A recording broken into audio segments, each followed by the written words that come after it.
You're listening to 3rd Wave Trade Talks, a podcast that explores the dynamic world of global trade and compliance. I'm Grant Cernick, Head of Sales and Marketing at 3rd Wave, where we empower businesses to master the complexities of international trade. Join me as I sit down with industry experts, innovators, and thought leaders to explore the trends, challenges, and insights that shape the future of global trade. Welcome, Kristian, to the show. Much appreciated, Grant. Thanks for having me. So today I'm talking with Kristian Ording. Kristian and I guess we met on LinkedIn. Yeah. I'll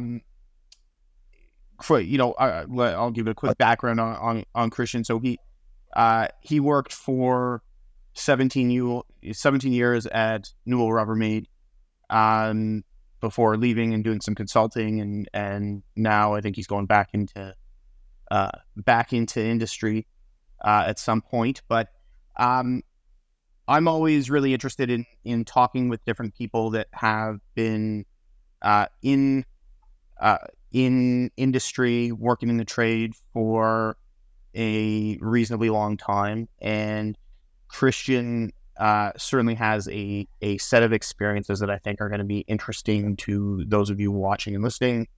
And so I thought we should have him on the show. Plus, he's a pretty good guy and willing to talk to me, which is always not always easy to come by. So anyway, Kristian, welcome. And let me start off by asking, why don't you give us a little bit of a background in your journey? Sure. How you got here. Yeah, and appreciate the time and look forward to the conversation. I know we do have some wide-ranging conversations for sure in the past, and I'm sure this one won't disappoint either. But so I was at start going back to the time at Newell. So it was an interesting journey there. So I started at a company called Jarden, had a few other roles, but a company called Jarden Corporation that was just a serial acquirer of different brands all over the place in appliances and the outdoor world and Yankee Candle and, Graco, all this other stuff. But Graco was actually part of the acquisition of Newell Rubbermaid that you mentioned. So Jarden Corporation went away in 2016 when Newell Rubbermaid came in. The company became Newell Brands. So Newell Brands was a consolidated entity, sort of like a $10 billion and a $6 billion company came together and became Newell Brands. And at that point, I was on the logistics kind of procurement and sourcing side of things. And then eventually I also inherited a P2P and analytics team as I was reporting into the chief procurement officer. So two very disparate and different functions. But just given my background and history, I was asked to sort of lead two different teams with people kind of all over the world and really enjoyed those two functions, both of which heavy reliance on data and analytics, both of which I'm really excited about. Love information, love technology, love data, and really tried to infuse that in both the logistics sourcing and strategy side, as well as the P2P procurement and procurement analytics side of things too.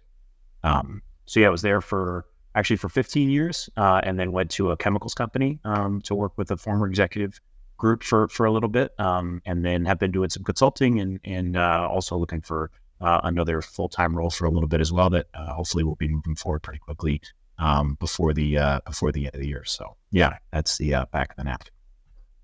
All right, right on. So you mentioned two things. I want to dive into both of these, but we'll take them one at a time. So P2P, or procure to pay, is a term I think that many people might not be familiar with. And so maybe can you describe what that is, and we can dive in a little bit into that. Sure. That's something that we really care about at 3rd.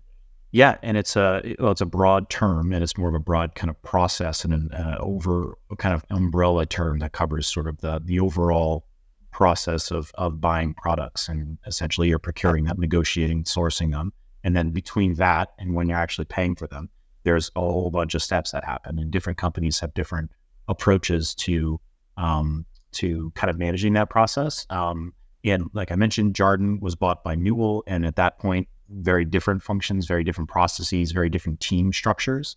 Jarden had less of a technological approach, let's say, and more of a hands-on manual approach. And I think Newell, for the most part, did as well. One of the roles that I was asked to do was lead a sort of a P2P automation process by, we did an RFP, and we did an RFP for an implementation partner as well, and eventually went forward with Ariba as our company.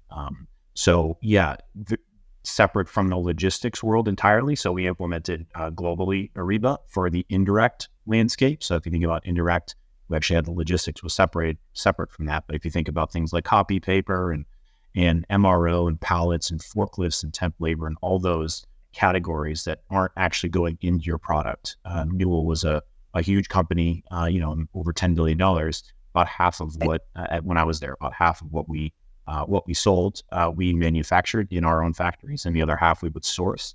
So all those factories, you're buying raw materials like resins and steels and wood, cork, and all these things, but you're also have to support all that through the indirect. So for us, P2P implementation was implementation of Ariba on the indirect side. So I want to dig in a little bit and be clear on what the problem is and why it might be a problem. So imagine you're going to correct me, I'm going to get this wrong, probably in your instance, but you buy stuff, you're going to issue a purchase order. That purchase order almost invariably is going to come from your ERP. And that purchase order goes to a vendor somewhere. And two things are going to happen after you issue that purchase order. The first thing is you're going to receive something, that thing that you bought. If it's in the sort of production commercial world, that might be managed on your ERP, because you're going to get inputs to, you're either going to get a product that you're then going to turn around and sell, or you're going to get an input to a manufacturing process or something like that, which will be controlled. Hopefully will be controlled in the ERP, not always, but hopefully. So you'll get product in, which you have to account for. I ordered 10 widgets, and then I received 10 widgets, or I received 5 widgets and not 10 widgets. And then you're going to get an invoice, which is a separate process for that stuff that you supposedly got. And that invoice needs to be approved by somebody so that finance can then go about and pay it. And what ends up happening is you have a disconnected, what could be, and what oftentimes is a disconnected process, one on the product side as the product is coming in and what is happening with the product, and on the payment side and the invoicing and payment side and what is happening with the payment. And so procure to pay, or the P2P process, the procure to pay process, the desire is to control, have sort of operational and accounting control of both the product and the payment processes, to align them together so that you understand where you stand. You understand, one, you don't want to pay on stuff that you didn't receive or that you didn't order or didn't have approval to do, and also that you don't overpay on certain things that you never received or were short shipped or so on, right? You pay for what you get. So, is that approximately right within your environment? Sure. Yeah, and as I mentioned, reporting into the chief procurement officer, we had a lot of what we were focusing on was on the price, but also on the compliance, making sure that we were focusing on preferred suppliers. Because if you think about the indirect space, essentially non-inventoried items, you're buying stuff that doesn't go into the final product. And most of that stuff doesn't go in an inventory. It's just, it's stuff that you have to buy to maintain your manufacturing or maintain your warehouses. And, but there are a plethora of suppliers that offer those services. And as many finance and procurement people want to do is drive as much leverage and commonality across that process as possible.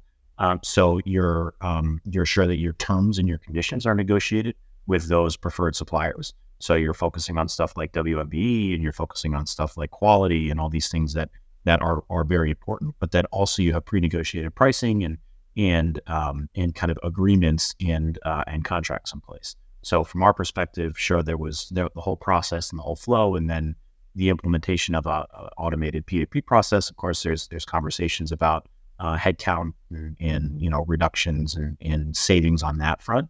But from our perspective, the ROI and the business case that we were focusing on was much more focused on leveraging our spend and driving more compliance and kind of making sure that we were able to try to save as much money outside of reducing headcount as possible. Got it.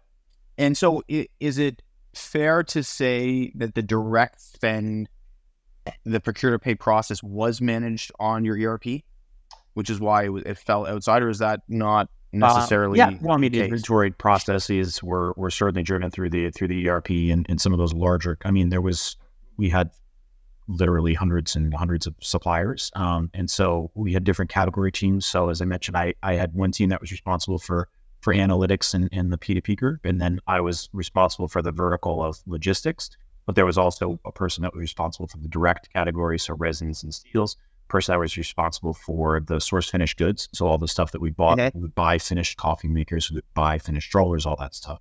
And then one person that was focused on all the indirect. So each of those kind of category towers worked in conjunction with the supply chains at the businesses.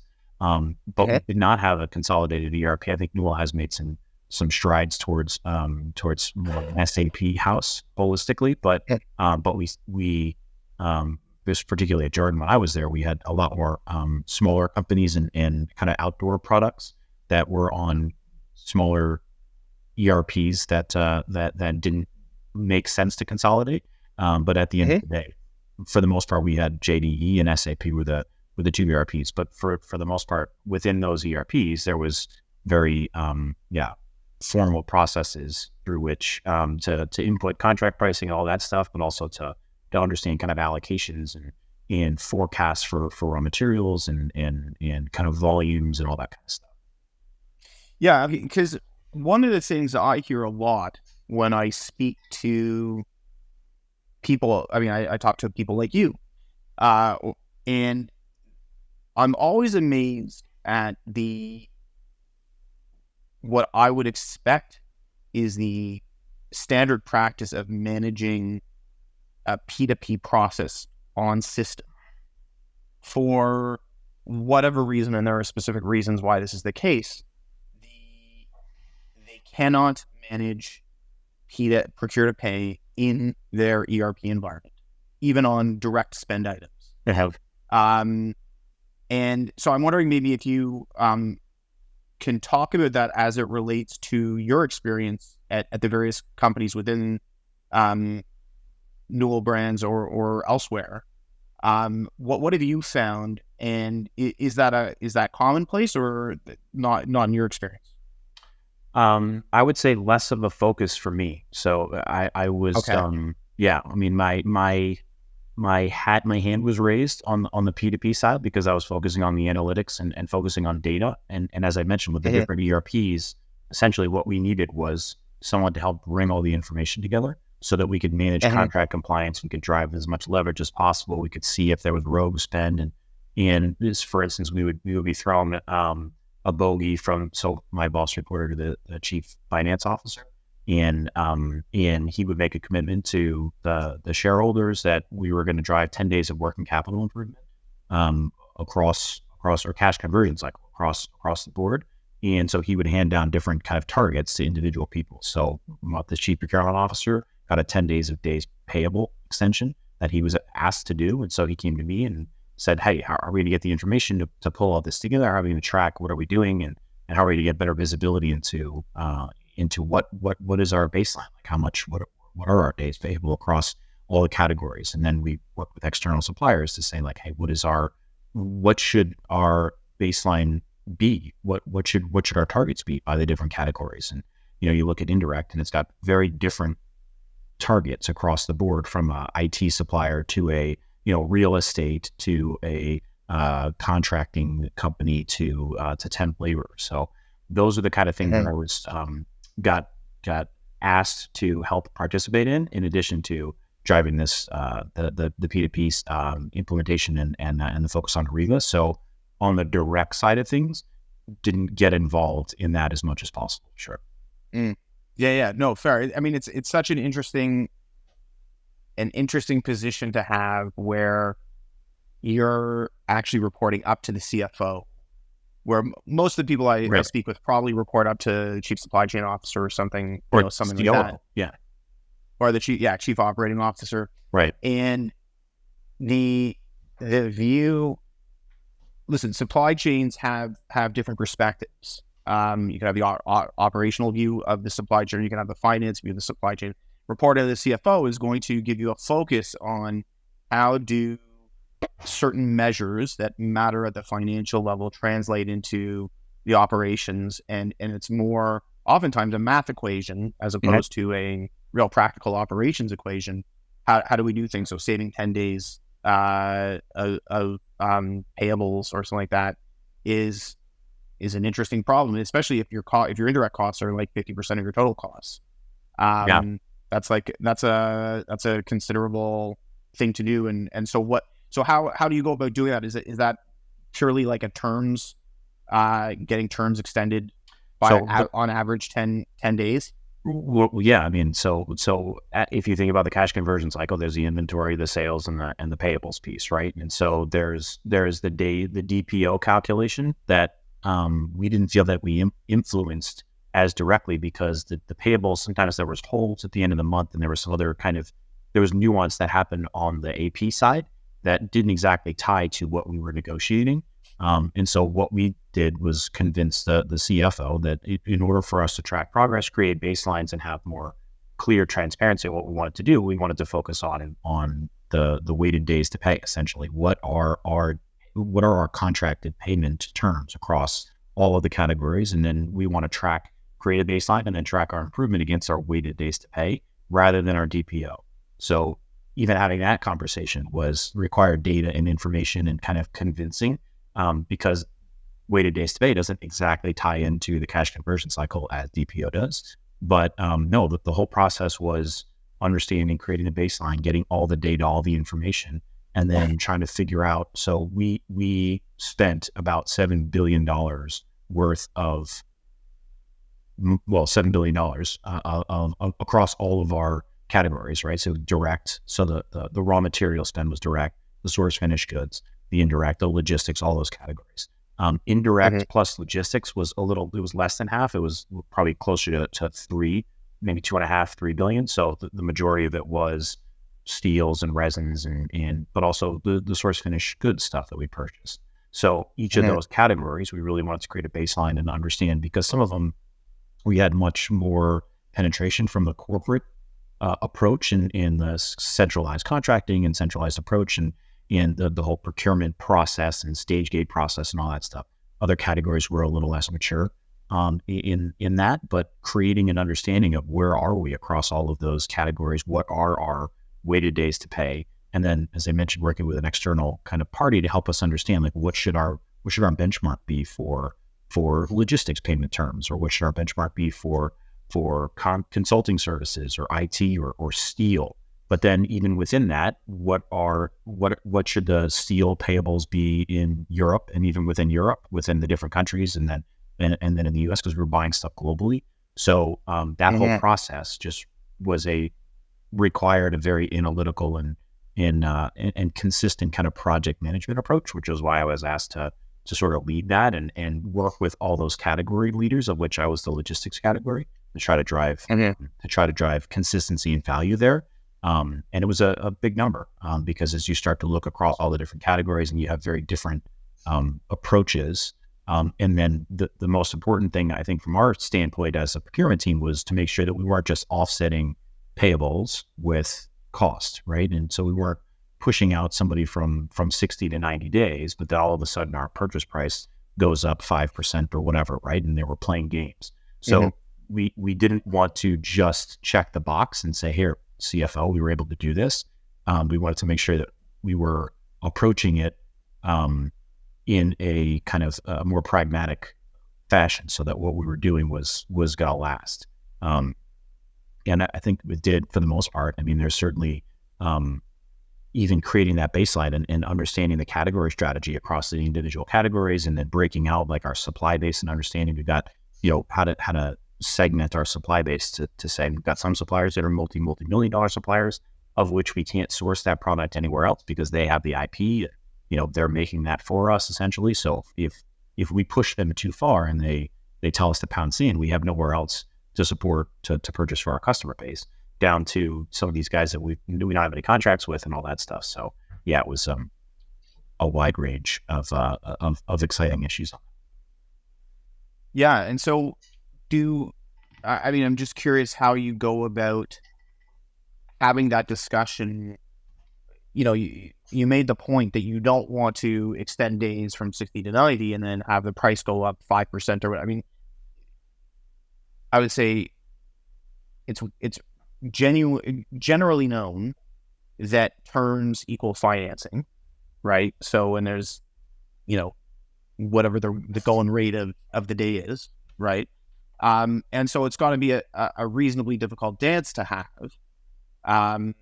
where you're asking your vendors, generally speaking, if we're talking costs, to extend you additional financing terms without having the cost go up. So yeah, what do you find, generally speaking, when you have those conversations?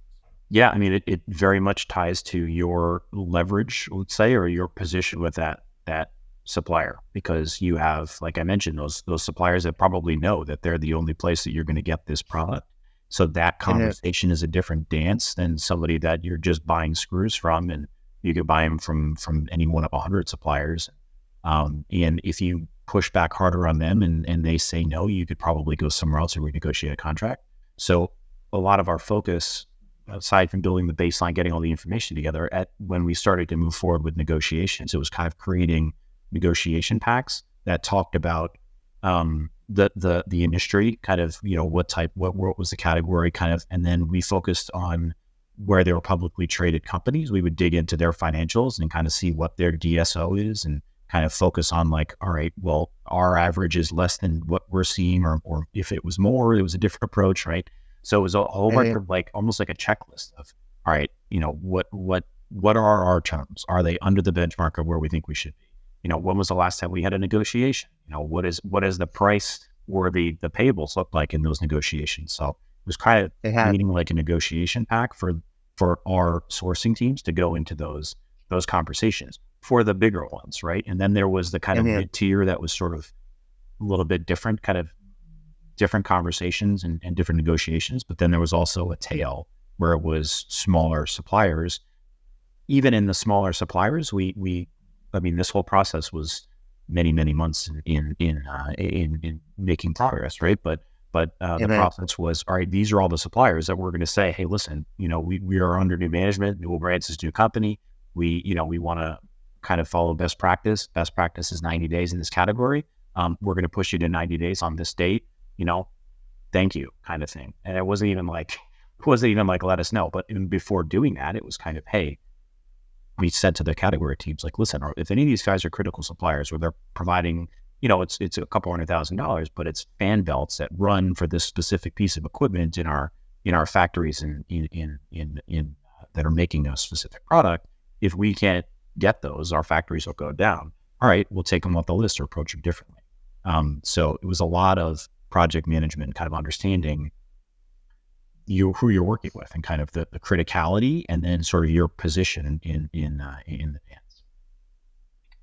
Why was you made the distinction between direct versus indirect, right? So why are, in your experience, are indirect spend not in the ERP? I don't know if it's tied to inventory levels and how that sort of reconciliation process has to happen. I don't know. For us, direct, direct was the word that we used for, like, raw material spend. I think direct can also be source finished goods in some cases, but we had a different categorization for source finished goods just because we had a different person managing it. But I think both direct and source finished goods, I think there's inventory reconciliation and forecasting and all that stuff that's much more of a formalized process, where indirect, I think, is broader supply base, more categories, less of an inventory approach, is my assumption, but I'm not sure. Yeah, I mean, I think that's probably a pretty good explanation for it. Um, my feeling, in addition to all those reasons, is that when you look at if you take any one, like how many brands did Newell Brands own? 50 plus. I mean, yeah, close to 100. Okay, A lot. yeah. So you're gonna have it probably isn't the case where each brand has its own ERP, but let's imagine it. There are many ERPs. Correct. And if you were to look at any one brand, they would have their direct spend, which is the product. If it's Graco, they're making strollers or car seats or whatever they're making. That's going to have a very different both set of inputs and also direct spend than Jardin Coleman or something like that, right? Yeah, or Coleman, right? But they do a lot of stuff. So control, on the micro scale of that one brand or that one subsidiary, if you want to look at it as a subsidiary, it might be considered a lot of work to manage both the indirects and the directs in the ERP, because I don't know, for one company, it's going to be a small percentage of the overall spend. In aggregate, maybe you're at 30% or 40% of the overall spend, right? But as part of that, in that microcosm, they still are ordering paper and they're ordering office supplies, and they're all running warehouses. So maybe you're getting lift trucks. Sure. Yep. They're all getting lift trucks. And so my feeling is that with what happens at a lot of these companies, it's not worth it when it's really small. And so they don't, because there's a lot of overhead for running it through the ERP. And as you get bigger and bigger and bigger, the win for managing indirect spend across the entire organization becomes big enough and significant enough that the CFO says, hey, Kristian, go deal with this, right? As a category across all 50 banners or 50 brands. And if you're dealing with it at the corporate level now, you actually don't have the option of doing it at the individual ERP level, because you're trying to get a centralized view of all of this stuff, and you can't mandate all 50 company subsidiaries to do it, where you could then roll everything up and certainly not do it in the same way, right?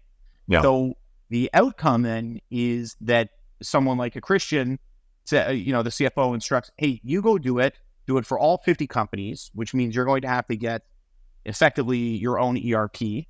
We're going to go to SAP. They have a product called Ariba. I think Ariba is SAP, isn't it? Yep.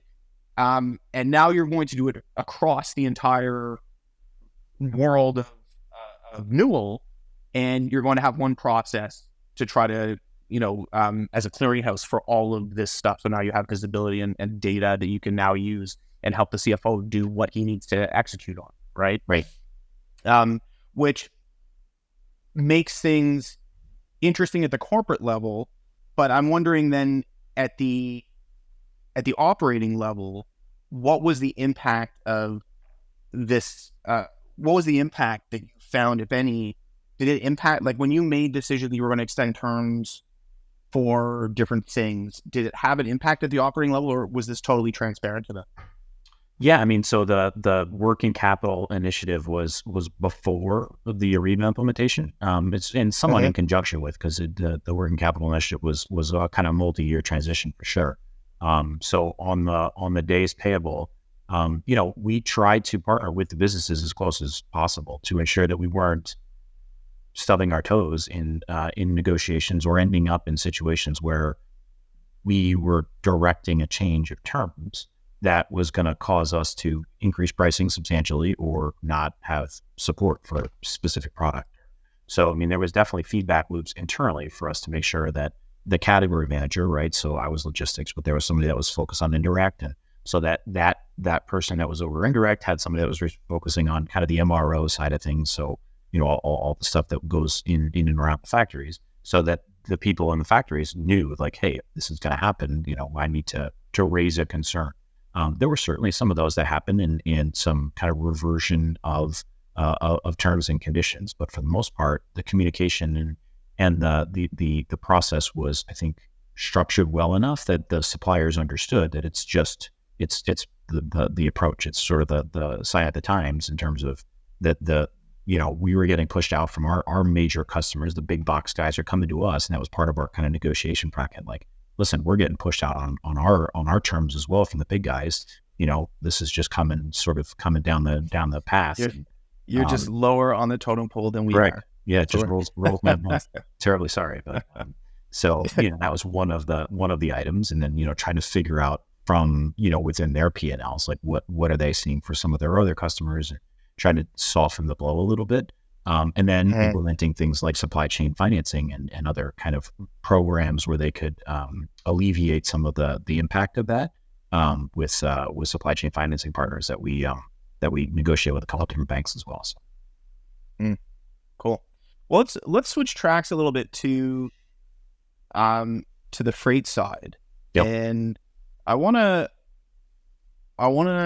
understand what sort of that world. Yeah. And so can you give a little background on what the environment was? I mean, my guess is it's Newell Brands, which meant you were dealing in all modes. Correct. In everything all over the place.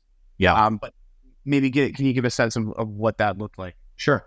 Yeah. So, I mentioned the 50 plus brands. I mean, you've got stuff like ball jars, right? So you got stuff that was manufactured in the US, and kind of same thing with like Yankee Candle. So I still have all my paraphernalia around. I wear my monument stuff. I go camping with Coleman.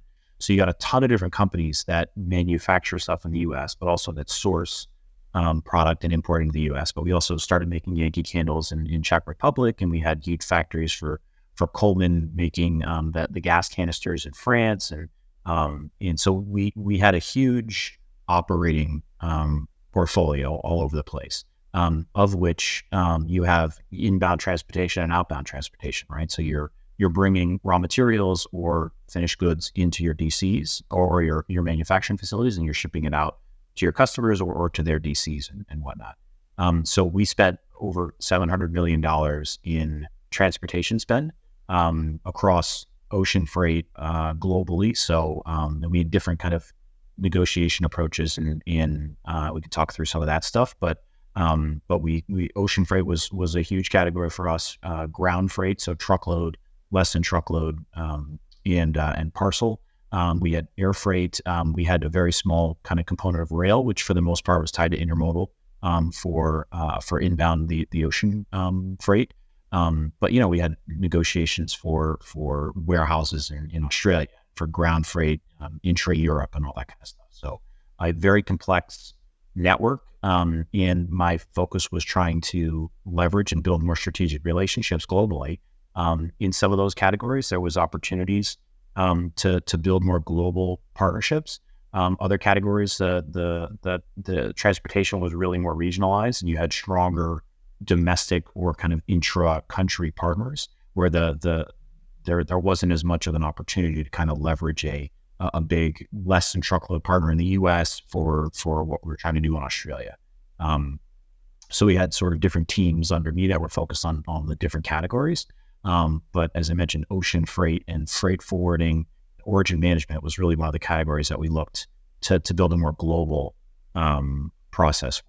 And so I had touched on logistics in many different kind of ways and shapes and forms over my 15 years at Newell. And ultimately, during my last 5 years there, I was responsible for the global transportation spend, from a strategy perspective and from a contracting negotiations, and then supplier relationship management, dealing with escalations and issues and stuff. So it was a big, complex environment, just within Newell, but then also some exciting times that we kind of worked through during those 15 years, culminating through kind of the COVID and some of the excitement, obviously that brought. When, let's say you either had or you did an acquisition for a smaller division. Yep. And so they have their freight spend, they have their process, their freight spend, whatever. Right. And now you're incorporating them into the broader Newell environment. Yep. What would you expect the savings, if any, to be from, again, like, so let's say, again, I don't know if you said how many, FCLs you might move a year, but probably it was in the, 20,000 or 30,000 And now it's can range. I don't even know. north of 100,000 Fs globally. North of 100. Yeah. Okay. Yeah. So you have 100,000 moves, and now you're bringing on a brand that does less than 5,000. Right. What would you expect the average savings to be on that process by being incorporated into your company that has a much broader footprint and now has buying power? Right. Yeah. I mean, I'm sure you get this answer all the time, but it really depended on kind of the time in the market, because, there was a lot of spikes up and down over the course of time, particularly recently. Right. So I would say some of the numbers earlier were probably much bigger numbers in terms of the savings, because the leverage that we were able to bring and the consistency in the contracting were probably greater than in recent times, where there's been so much more ups and downs, and the average prices have been really all over the place, spot versus contract, and sort of long-term versus short-term and all that stuff. I'd say a lot of the value that was driven in terms of coming into a more consolidated process was on the payment terms, was on the free time, was on some of like the T's and C's in our contracts there was value to that for sure. Potentially not, you're not looking at $1,700 versus $1,600 per FEU, but you are looking at extra amount of free time to kind of deal with the containers, and extra amount of payables to be able to kind of work towards your working capital goals and all that stuff. So I mean, yeah. Okay, can you give an example of? So I mean, those are two. I think that, again, in my experience, so I deal generally with companies that do, let's say, less than 15,000 containers a year. Yep. Right. So, and I want to say almost exclusively. So, when I'm talking with either customers or customers of this ilk, which are in the 15,000 or fewer containers a year, their primary dimension is cost. Yep. That's what they talk about, what they care about. Now, what you just said is maybe you can get savings there, but there was a lot of value to be had in other elements of the contract. And so free days were something that you mentioned, payment terms were another. I'm wondering what is the benefit? So like before, when they were sort of a smaller importer, they had this number of free days. With the larger entity, we were able to get them that number of free days. With the payment terms, it was this, and now we were that. Like, what does that look like? Yeah. I mean, it's there are different levels of value, I think, to assign to each of those, right? And it kind of depends on where they were before. But on the free days, we didn't try to incentivize our businesses to take advantage of the free days, but they come in handy when you need them, right? When there's a huge push in inventory, or there's a big sales push, or there's a disruption at a distribution center or a port, and you're able to sort of use that to your advantage and not start seeing some huge detention and demurrage bills. And then on the same thing on the payables front, right? I mean, if you're going from particularly if they don't have terms and they're trying to pay before they can even get a container out of the yard, versus having multiple kind of weeks of payment terms and being able to pre-clear and get that product into the distribution center, that certainly helps the bottom line. But it would be silly to say that cost isn't the driving factor. I mean, that really is always what the focus is. So the way that we try to bring that to the suppliers was focusing on multi-year contracts and longer-term relationships, and building a more strategic engagement at all levels, both domestically with our kind of the account management, but also in Asia at the origin facilities. I mean, we shipped a lot from China, so we've been looking, as most companies have, to try to kind of spread that sourcing footprint around.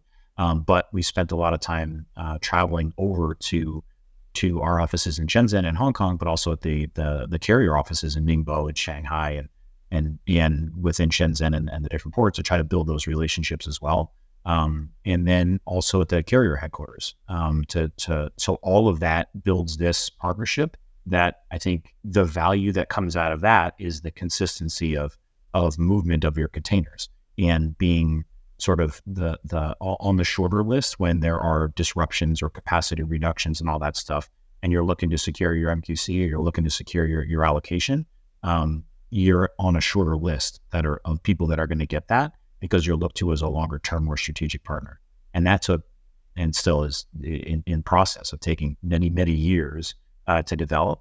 Some of those relationships are very strong and lasted through the craziness of the last 4 years. Others were certainly not. And you felt that they were very strong until there was an opportunity to really drive rates through the roof.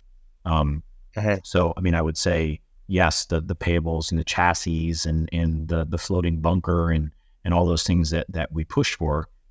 Some of them were trying to give us certainly extra value. I think the floating bunker was one that was kind of that partnership. And, we understand this is an input cost for you. We don't want to take advantage of that for the course of a year. If fuel prices go up, we expect to pay more. If fuel prices go down, we expect to pay less, as you should. So why should that be kind of a gotcha mechanism? We try to create it fair and transparent as part of that multi-year kind of process. I think the expectation in any of the acquisitions and any sort of RFP timeframe was that we were going to drive savings. There are certainly some craziness in the market that didn't allow that to happen over the past years. So there's just so many places to go on this. What I'd love to be able to do is provide some suggestion to smaller importers, right? As to what is in the realm of possibility, because oftentimes they don't know, right? Yeah. So you said something like, bunker fuel surcharge, right? Is, I would say something that's reasonably poorly understood in the marketplace, and anywhere where you would say something is poorly understood, that is a place where you are almost certainly going to lose. Yeah, right? Or get taken advantage of. Yeah. Or if you don't know, then you can't discuss. So let's take bunker fuel surcharge. How you said you were able to discuss with the accounting team and have them tie that to, let's say, an index, a fuel pricing index. Yep. Because you have an understanding. Listen, we're going to pay more if prices go up. We want to pay less if prices go down. So we don't want you to charge us. Yeah. And it seems fair that we tie it to, well, basically how your costs are going to incur. That's what this charge is meant to do. Right. You're not supposed to make money on this. Right. You're supposed to do that. So how does it work typically? And what was your solution to it specifically? Yep. So that you were able to negotiate that element well. Yeah. Well, there's many different iterations of it over the period of my 15 years there. And so I think the first part of it is trying to gain alignment internally to understand both within the supply chain teams and the businesses, but also within my boss and the CFO, that show that this is something that is currently kind of opaque, right? There's because historically we would negotiate a price and it would be fixed for the period of the year. And there were frankly some years where fuel prices went up through the roof and we didn't pay typically. And then other times when things would go down and you'd see all the headlines on the Wall Street Journal and people would be kind of knocking on the door and saying like, hey, prices are down. Why aren't we going after this? But it seems to always be that's when you get the knock on the door versus when things are going up, right? So when you start seeing this disconnect, to us, that was an opportunity for us to approach the ocean teams. Now, to your point earlier, right? I mean, when you're importing tens of thousands of containers, you have the opportunity to go direct to the ocean lines. We did both direct ocean line, but also the NVOCCs. So they're the kind of brokers that negotiate with the ocean lines. So they're big guys like Schenker, DSV now, and UPS and Expeditors. and DHL, and so we had those relationships with Kuhn and Nagel and all those guys, in addition to the direct as well.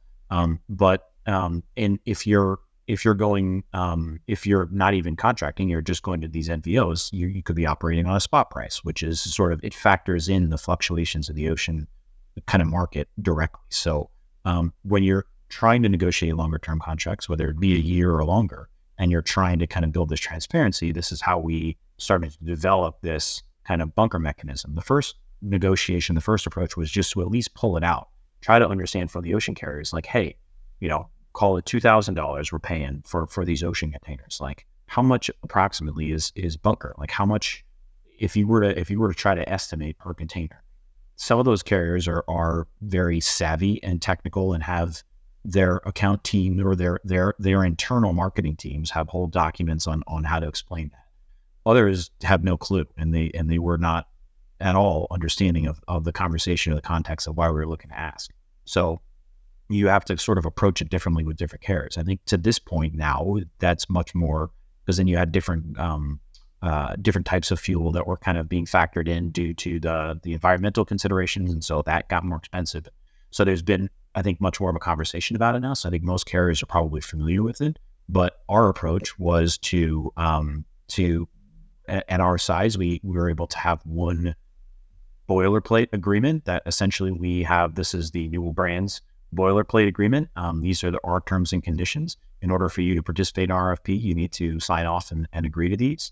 Some of those make just check, yes, make sense. Others, there's some negotiations kind of behind the scenes that have to happen. But in that, the bunker agreement is laid out, and it says, again, we went from a very simplistic approach to it to a more quarterly approach to it, to then a quarterly regional, and then a quarterly trade lane approach. So you can get much more granular. All of that, in our mind, was for transparency and fairness, because I don't think, my hope is that leads to longer term relationships and more strategic engagement, so that you're having these partnerships built on trust and transparency, rather than trying to nitpick or sort of dig into an opportunity that is sort of kind of underhanded or murky.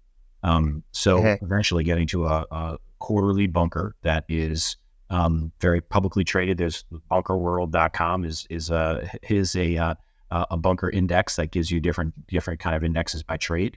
But then you have to back into, all right, so here's the bunker price for, the marine diesel price, but then how does that convert into an actual trade lane and cost per FEU?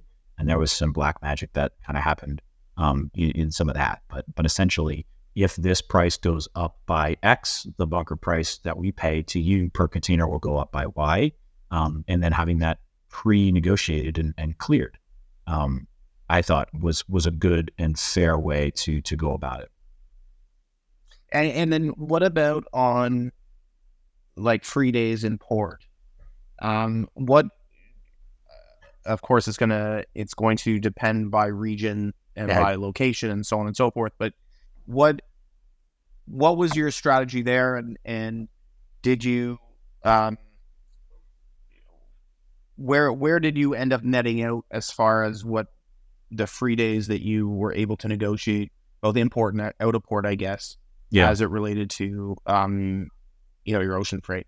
Yeah, a lot of our containers ended up going inland.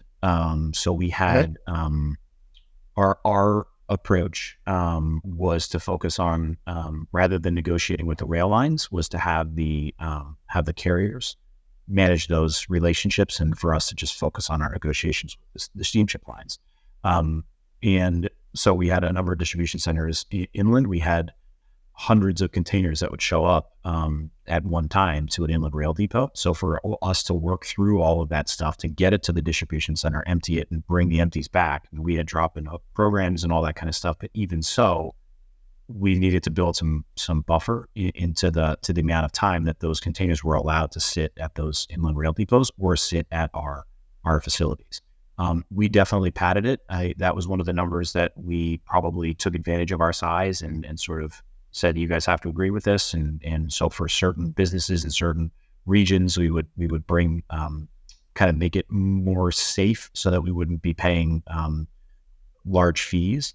But I mean, obviously there's been a lot of conversation in the recent years with some of the ridiculous fees that the ocean carriers have levied against importers when the importers were trying to get appointments and trying to get cans pulled and just couldn't even get into the ports, and then getting these multi-$1,000 fines. So luckily the FMC has kind of drawn the line, I think, on some of that stuff. But our approach was trying to estimate sort of what is our worst case scenario, backing that down a little bit, sort of, build the church for Easter, but you want to kind of make sure enough people can get it. So it was probably a more aggressive taking advantage of our size and that approach, but also being transparent with the carriers. Like, listen, we're not doing this to hold those containers all the time, every week. This is really just if there's a huge flux or if there's a lot of stuff coming in, then we just want to make sure we're protected, so we're not paying tons of fees. That's interesting. I mean, just to put this into perspective for some people listening,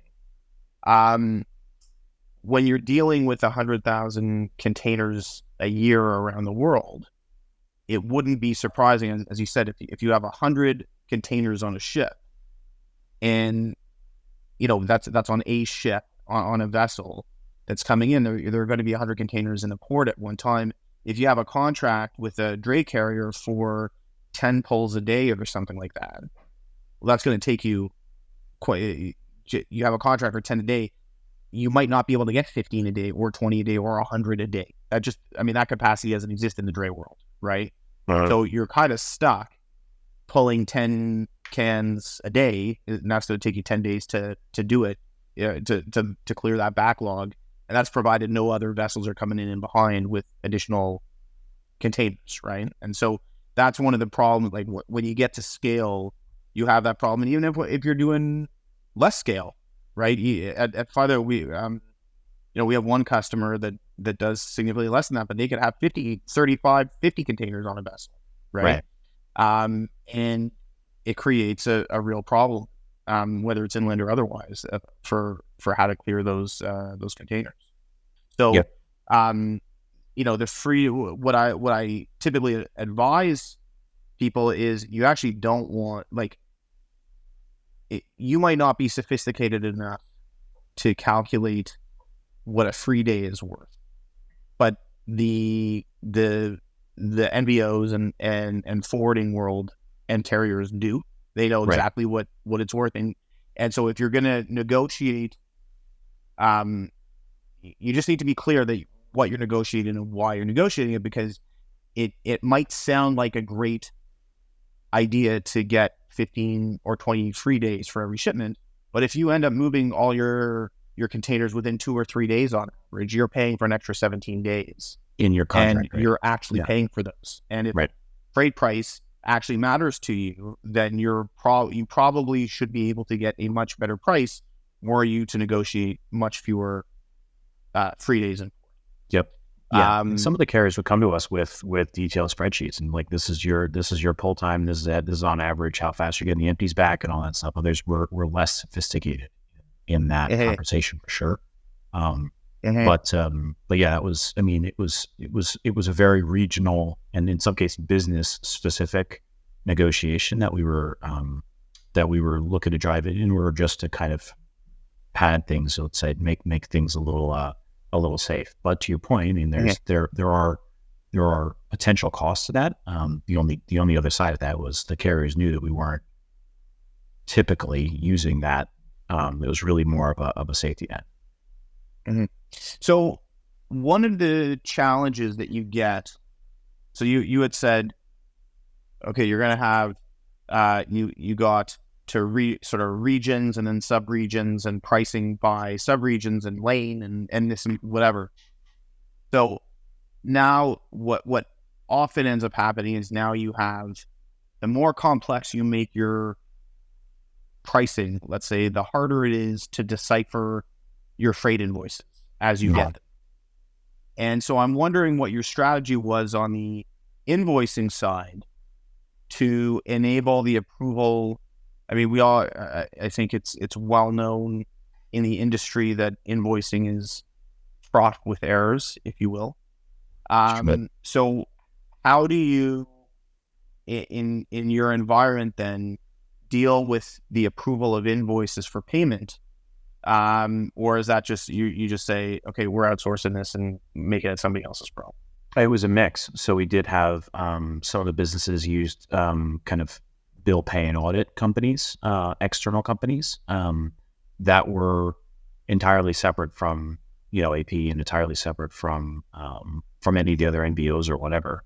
And then we had some of the businesses that built internal processes, and it was a more of a manual process. I mean, using technology obviously, but more of a manual process than anyone would have liked in creating those spreadsheets. And because even in the RFP process and going through the negotiations and getting the final rounds, because you've got all these different rounds and you've got all these different rates coming in and different lanes, and it was thousands of lanes, origin destination pairs across different carriers, and even different carriers had different kind of rates because you could be shipping out of one of the Shenzhen ports instead of the other ones, and so it's got to be loaded as a different rate, right? So you've got all these different things in addition, floating bunkers and different fees and whatnot. So it was a spreadsheet approach to manage that on the AP side. And for those businesses that were doing it kind of internal versus the ones that were doing it external, it was more of a communication of the contracts and kind of here's the new bunker pricing that we're gonna see effective October 1st. And the procurement was centralized at the corporate level, but the actual operations of who chose what carrier to move on what thing, that must have been at the operational level. Correct. Yeah. Yeah. And then, so each of the business, I mentioned there's 100 brands, right? Those were different structures throughout my period there, but call it 10 businesses, right? So you've got one business that's responsible for multiple brands under that. Each of those 10 businesses had their ERPs and their processes. And so what we worked towards was trying to create more transparency, because you also had different origin management partners. We did do an RFP eventually, and we did consolidate through one origin management vendor management partner. So because we were struggling for sure with the allocations at origin, particularly if you got specific lane, call it from South China to Kansas City, where we had a number of businesses that were importing into Kansas City. Through the negotiation, you've got 15,000 FEUs that are going to move in that lane over the course of a year. Across those businesses, some businesses have different seasonality, blah, blah, blah. So some businesses are going to request 100 containers in that lane a week, and other businesses are going to request 10. So what happens if that business that's supposed to request 100 requests 200, or the one that wants 10 needs 20, but the other business has already booked 120? So that whole process was a nightmare to manage and to try to balance from a systems perspective who was getting what, and also from the carriers, like what. So we would get into these conversations at the kind of central level, because they would come to us and say, hey, listen, for this week we have your allocation of 100 FEUs, but you're looking to book 130. What do you want to do? And so in order to try to foster the partnership and build those relationships, we eventually developed a forecasting process across all those businesses for essentially looking forward 8 weeks. Every 2 weeks, we would get input from all of our different businesses, and they would tell us by origin, by destination, so by lane, by container size, and by carrier, how many FEUs they're going to book in each of the weeks, so that when we could roll all that together, communicate that to the carriers and sort of get them to pre-confirm, like, okay, so they could see, are we going to be over allocation, under allocation, all that stuff. But that was a very painful process for us to develop and to implement, truly, hopefully for a win-win, right? To give the carriers visibility so they could help us, and that we would not run into allocation or space issues. And were you're saying it was heavily spreadsheet based. You weren't there was, I mean, I could see when I don't even know a TMS that would actually be able to navigate that in a meaningful way. Yeah. Across business units and corporate, and trying to allocate that stuff out. I can see how that would be a pretty big challenge. Yeah. Oh, for sure. Particularly when you're bouncing up against kind of the seasonality, the allocations, the MQCs, and then the different carriers that somebody might be doing a blank sailing, or there might be some extra bookings on some ship that are unexpected. We did move towards, as I mentioned, sort of a centralized origin management, vendor management partner that process was then tied into. But certainly initially, the process was spreadsheet driven. We would ask for every 2 weeks the businesses to update their forecast for the next 8 weeks. And we internally would also create metrics and KPIs for our internal businesses to try to say like, hey, you said 4 weeks ago that in 2 weeks you'll be booking 100 containers. You only booked 50 or you booked 120. Like, what's going on? To try to, and then communicate that to the carriers as well to have that transparency. Just say, listen, we're interested in this as well. We're trying to hold everybody accountable, and we're trying to help you in order to be a better partner for us. Right. I've got a million more questions. I feel as though I need to have you back so you could do a masterclass on this. But we're right at the mark, and so it's probably a good time to end it. So where can people, you've said so much here. I can imagine some people are going to have questions. If they were to reach out, what is the best way to find you? Yeah, I think LinkedIn is a great place, a great tool. I'm probably connected with a lot of your listeners and fellow supply chain junkies there. But if you're not, feel free to look me up.